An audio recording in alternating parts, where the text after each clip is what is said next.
Hey, what's up? It's GC Kinsey here to show y'all how I patterned the jacket for my frontman cosplay based on an old jacket I had in my closet.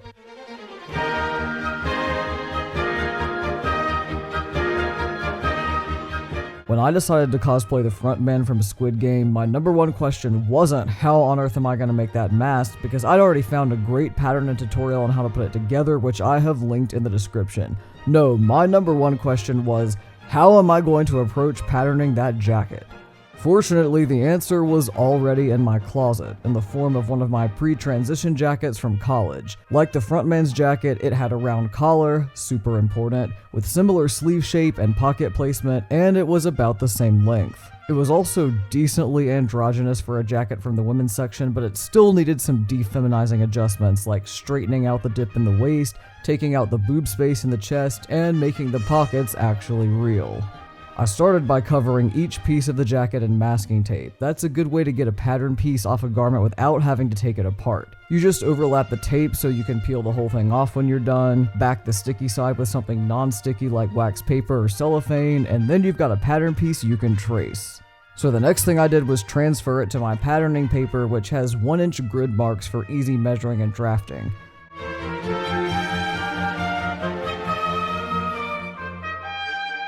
I went ahead and started making minor adjustments like straightening out that waist dip,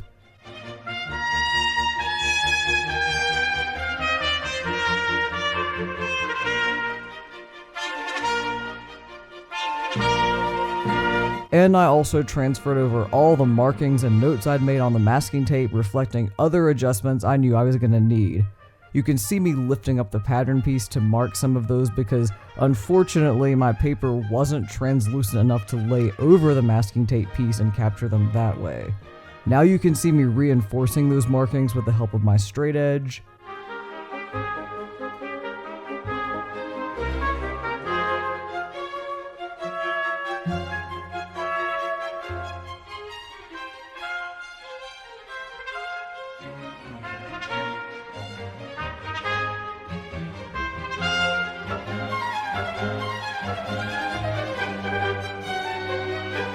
And once that was done, I added a 1/2 inch of seam allowance around the outside edge of the whole piece, which is very important when you use the masking tape method because all your seams will still be inside the garment, so you've got to add them back to your pattern.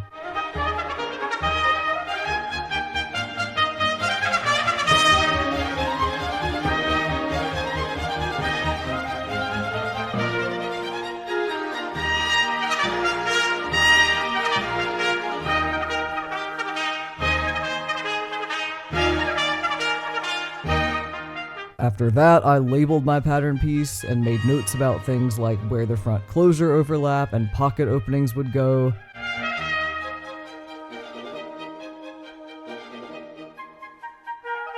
Then I cut it out.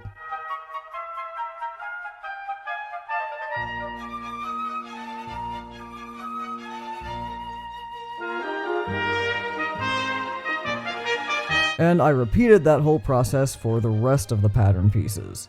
So there they all are, and there's the fabric I cut out from an old bed sheet using those pattern pieces so that I could make a quick mock-up and test how everything fit. So here's the initial mock-up, and we can see that we're already closer to the shape of the frontman's jacket, but we need darts to get the right fit. So I marked where I wanted the darts to go based on the seam placement in my reference photos. And then I took my mock-up apart so that I could retrace some new pattern pieces.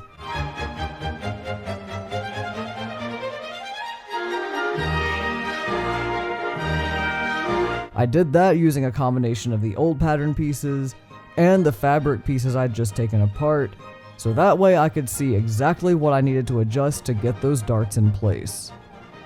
Here we have mock-up number 2 with the darts, and that is looking so much better. Here it is with one sleeve added to check the fit, no need to do both because they're the same. And here it is with the collar and hood, which I patterned by eyeballing the hoodie on one of my swim tracksuits, by the way. That went through a round of mock-ups of its own before it got attached to the jacket. At this point I was pretty satisfied with the fit, so I took mock-up number 2 apart and started getting my final pattern pieces committed to paper.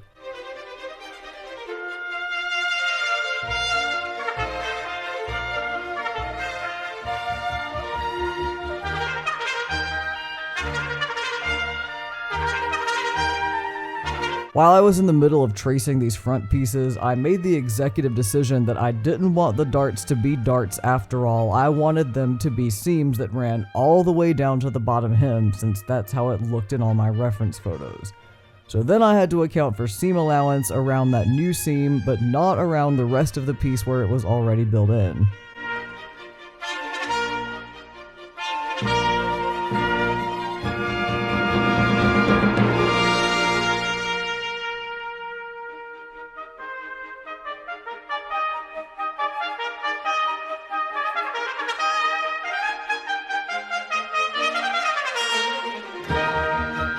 Some people might make one more mock-up to check the fit of that adjustment, but considering what a minor adjustment it was, I trusted myself enough to go ahead and commit to the final pattern pieces. So here I am, tracing the seam lines with a Sharpie.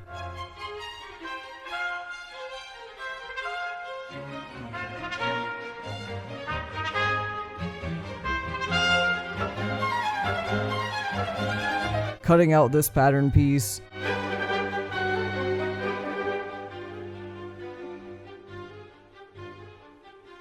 Labeling it,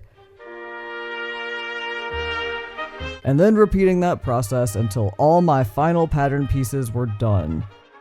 Next, I laid them all out on my fabric to see what configuration would give me the least amount of waste, which was extra important because I had limited amount and couldn't buy more. RIP Joanne Fabrics. Once I was satisfied with that, I traced the pieces and cut them out.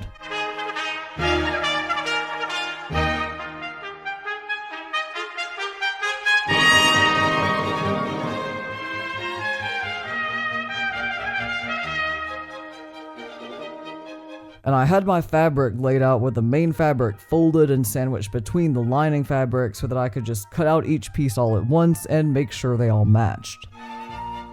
So here's everything cut out with some assembly required.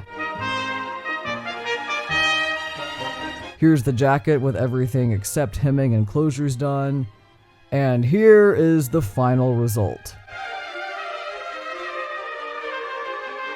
Now here are some photos of me wearing this cosplay and having way too much fun with my big gay sleigh fan. If you have any questions about my process for drafting and test fitting patterns, or you want me to make more sewing demos like this one, please let me know in the comments. I've also got a playlist of other cosplay tutorials, mostly makeup and wig styling, which is linked in the description if you want to check that out. Thank you so much for watching. Don't forget to like and subscribe so you don't miss anything new, and I will see you on the next one.